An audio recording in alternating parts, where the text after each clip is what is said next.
Bonjour à tous et bienvenue dans cette vidéo. Dans cette vidéo, je vais vous parler d'une chose qui a révolutionné ma façon de penser.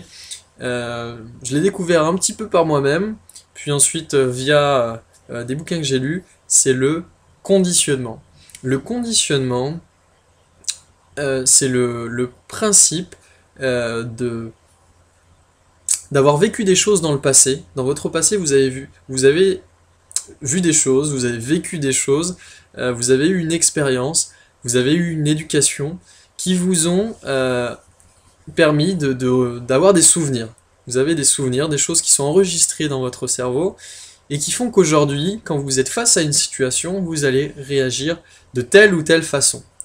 Par exemple, si vous avez une phobie des chiens par exemple, vous avez peur qu'un chien vous attaque, peut-être que c'est dû au fait que dans le passé, vous avez fait une mauvaise rencontre avec un chien, peut-être qu'il a essayé de vous mordre. Ce souvenir-là, c'est associé à de l'émotion, et quand un souvenir, et quand un moment de la vie s'associe à une émotion, généralement ça reste souvent très bien ancré, très bien enregistré dans le cerveau. Et du coup, aujourd'hui, vous vous comportez d'une certaine façon, à cause du passé, à cause de cet événement avec ce chien, vous vous comportez d'une certaine façon avec les chiens. Voilà, c'est un exemple. Le conditionnement peut être lié aussi au concept de conscience et d'inconscience. Alors l'inconscience, pour vous rappeler quelques principes à ce niveau-là, la conscience ne permet de se concentrer que sur une seule chose à la fois. Par exemple, si vous essayez de faire la multiplication de 18 fois 13, d'en donner le résultat en même temps que vous lisez un livre et que vous téléphonez à votre grand-mère en même temps, vous allez avoir du mal. Car l'inconscient n'est spécialisé donc, ne peut se concentrer que sur une tâche à la fois, et vu que ces trois tâches sont des tâches réalisées par la conscience, eh bien vous ne pourrez pas. Le cerveau n'est pas fait comme ça et ça ne peut pas fonctionner comme ça. Mais la chance qu'on a, c'est qu'on nous a donné un autre outil qui est l'inconscience. Et par contre, l'inconscience, elle, peut faire plusieurs choses à la fois, plusieurs choses en même temps. Par exemple, je peux, ici présent, je suis en train de respirer, et puis je peux marcher et respirer en même temps. Et je ne dirige pas, je ne suis pas forcément conscient de la façon dont mes genoux, dont mes jambes s'active, s'actionne, ce n'est pas quelque chose de conscient. Donc je peux faire dans l'inconscience, enfin l'inconscient peut diriger plusieurs mouvements en même temps. Il suffit d'apprendre à l'inconscient des choses. Par exemple, vous avez appris à marcher quand vous étiez petit, je reprends mon exemple, eh bien, depuis que vous avez appris à marcher, vous ne vous souciez pas de la façon dont vous allez faire pour avancer dans la rue, par exemple. C'est quelque chose qui est fait inconsciemment. Euh, le passé a mis des choses dans votre tête pour faire le lien avec le conditionnement. Euh, vous a permis de développer des habitudes. Voilà, l'habitude par exemple de marcher. Aujourd'hui, inconsciemment, vous savez marcher. Mais il y a aussi d'autres habitudes qui ont été créées. Il y a des bonnes habitudes qui ont été créées. Le fait de parler, par exemple, vous avez appris à, à parler, par exemple, euh, vous avez appris à faire je sais pas, à respecter certaines règles quand vous parlez. Vous ne vous occupez pas consciemment de toutes les règles quand vous parlez inconsciemment, vous savez, vous avez des habitudes de parler, et vous n'avez pas besoin de la conscience tout le temps pour parler. Voilà, vous pouvez dire des choses sans même vous en rendre compte. Votre inconscient sait très bien le faire. Donc il y a des, des bonnes choses grâce au conditionnement. Cela permet de vous donner de bonnes habitudes, mais également de mauvaises habitudes. Euh, il y a des mauvaises habitudes qui peuvent vous miner, qui peuvent aller à l'encontre de ce que vous avez réellement envie de faire dans la vie. Vous pouvez par exemple crier contre vos enfants, et ce n'est pas la chose que vous aimeriez, que vous aimeriez faire par exemple dans votre idéal de vie. Vous aimeriez plutôt être une mère calme, qui s'amuse avec ses enfants, qui blague avec ses enfants, qui leur explique les choses quand ça ne va pas, mais vous n'y arrivez pas, car vous avez l'habitude de crier. Vous avez commencé un jour, puis vous avez continué, puis cette habitude s'est ancrée dans votre comportement, et aujourd'hui vous n'arrivez plus à vous débarrasser par exemple de cette habitude.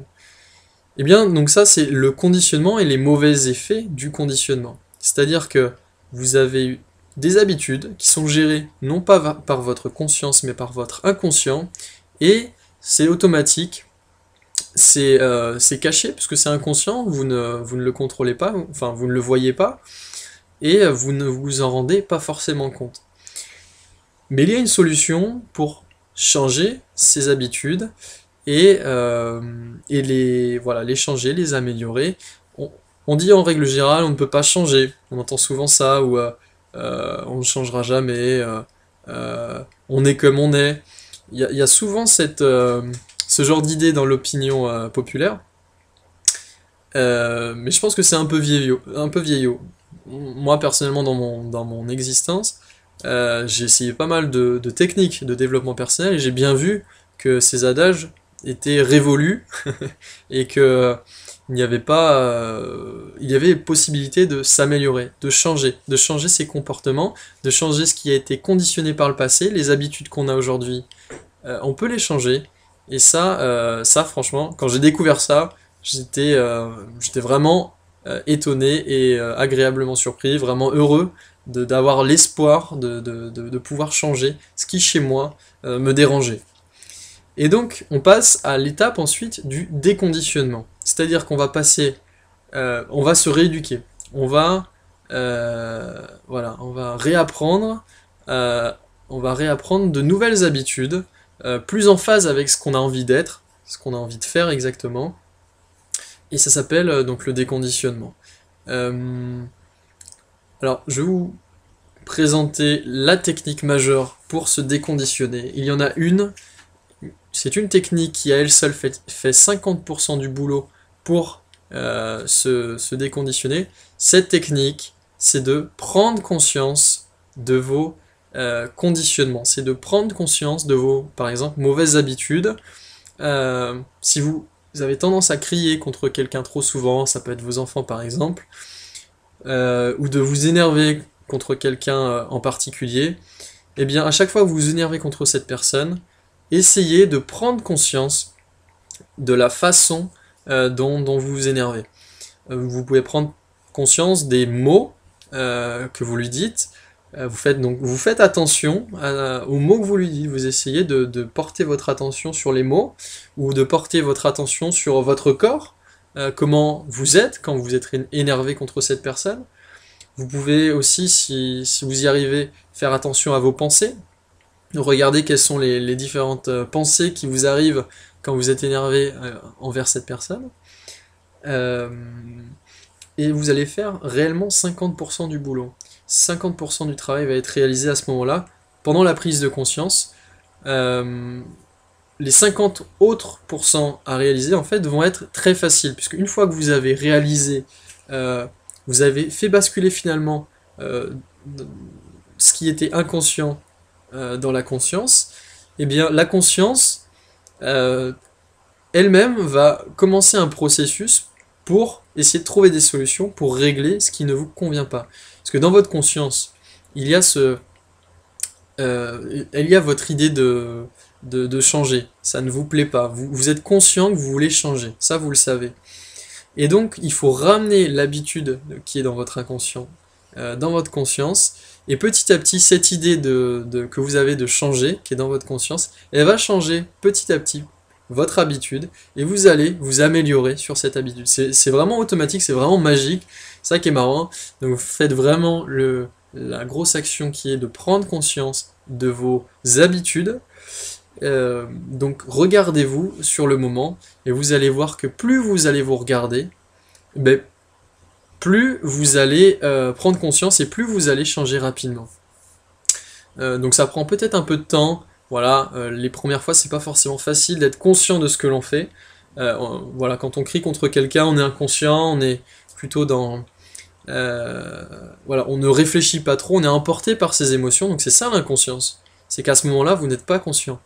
Et donc là, l'exercice, c'est de remettre sa conscience sur le moment.